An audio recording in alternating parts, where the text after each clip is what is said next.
কোচের দোষ এখানে আমি দেবো না, এখানে ম্যানেজমেন্টের ম্যাক্সিমাম ম্যানেজমেন্টকে দোষ দেবো আমি, কারণটা ওরা আমাদের সঠিক সময় বেতন দেয়নি। আসলে বেতনের চিন্তা করলে খেলার সঙ্গে বেতনে আসলে অ্যাডজাস্ট না, আমরা রেজাল্ট পাচ্ছি না আমরা। আর দেখা যায় কোচ ম্যানেজার এই দুইজনে আমাদেরকে অনেক রিকোয়েস্ট করে আমাদের খেলাইছে, প্র্যাকটিসে আমরা স্ট্রাইক করছি, প্র্যাকটিস করবো না, ওরা রিকোয়েস্ট করছে, আমরা খেলছি, আমরা কিন্তু কোনো ম্যানেজমেন্টকে পাই নাই, ওই সিচুয়েশনে ম্যানেজারকে পাইনি, শুধু কোচ আর ম্যানেজারকে পাইছি। এই এই এর পিছনে যদি আপনি এই সাফল্যের পরও যদি আপনি কোচকে চেক করেন, এটা আসলে আমাদের কিছু করা থাকে না। মোহামেডান আসলে আমি তো এখানে হেড কোচ ছিলাম মোহামেডানের, আর দীর্ঘদিন মধ্যে অ্যাসিস্ট্যান্ট কোচ ছিলাম, বিভিন্ন ক্লাবেও আমি হেড কোচ হিসেবে কাজ করেছি।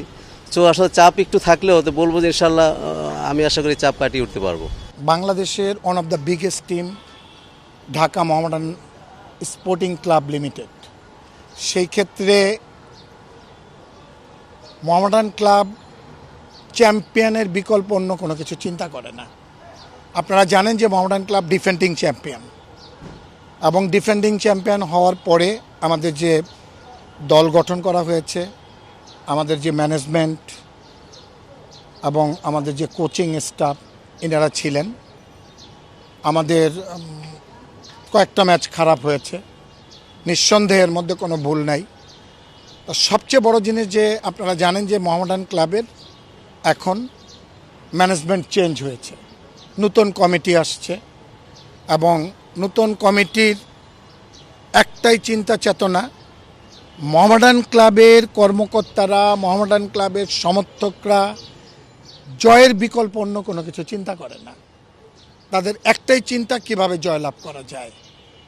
তা যেহেতু লাস্ট ম্যাচটা আমাদের আবনের সাথে ছিল, এবং সেই ম্যাচ খারাপ হওয়ার পরে আমাদের সম্মানিত কর্মকর্তারা অনেক চিন্তা চেতনা করে, অনেক চিন্তা ভাবনা করে তারা বাকি যে আমাদের 6টা ম্যাচ আছে, এই লিগের এই 6টা ম্যাচ যাতে ভালো হয়, এই 6টা ম্যাচে যাতে ভালো রেজাল্ট করে অন্তত পক্ষে মোহামেডান ক্লাবটাকে একটা ভালো জায়গায় দাঁড় করানো যায়, কর্মকর্তাদের মুখে এবং সমর্থকদের মুখে যাতে হাসি ফুটে, সেই চিন্তা চেতনা করেই কিন্তু কোচকে পরিবর্তন করা হয়েছে।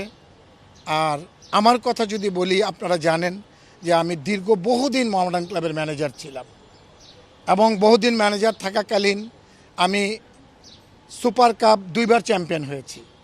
সুপার কাপ হয়েছে এই 3বার, তার মধ্যে 2বার আমি চ্যাম্পিয়ন হয়েছি। এরপরে ফেডারেশন কাপ বহুবার চ্যাম্পিয়ন হয়েছি, লিগ চ্যাম্পিয়ন হয়েছি, জাতীয় লিগ চ্যাম্পিয়ন হয়েছি। আমার খেলোয়াড়দের সাথে একটা ভালো বন্ডিং রয়েছে, খেলোয়াড়রা আমাকে ভালোবাসে, আমি খেলোয়াড়দেরকে ভালোবাসি। সেই ক্ষেত্রে এই সময়ে যাতে করে খেলোয়াড়দের কাছ থেকে আমরা কোনো কিছু আদায় করতে পারি, এর জন্য আমাকে টিমের সাথে অ্যাড করে দেওয়া হয়েছে। আর কোচিংয়ের যে ব্যাপারটা, আলফাস নিঃসন্দেহে ভালো কোচ, সবার একটি সময় আছে ভালো এবং খারাপ। হয়তো আলফাজের একটা খারাপ সময় হয়েছে, সে মোহামেডান ক্লাবের প্লেয়ার ছিল, সে মোহামেডান ক্লাবের প্লেয়ার এবং সে মোহামেডান ক্লাবের সাথে জড়িত, সেই ক্ষেত্রে তাকে এখন স্টপ রাখা হয়েছে, এবং তার সহকারী যে ছিল কায়ুম সেন্টুকে এখন দায়িত্ব দেওয়া হয়েছে।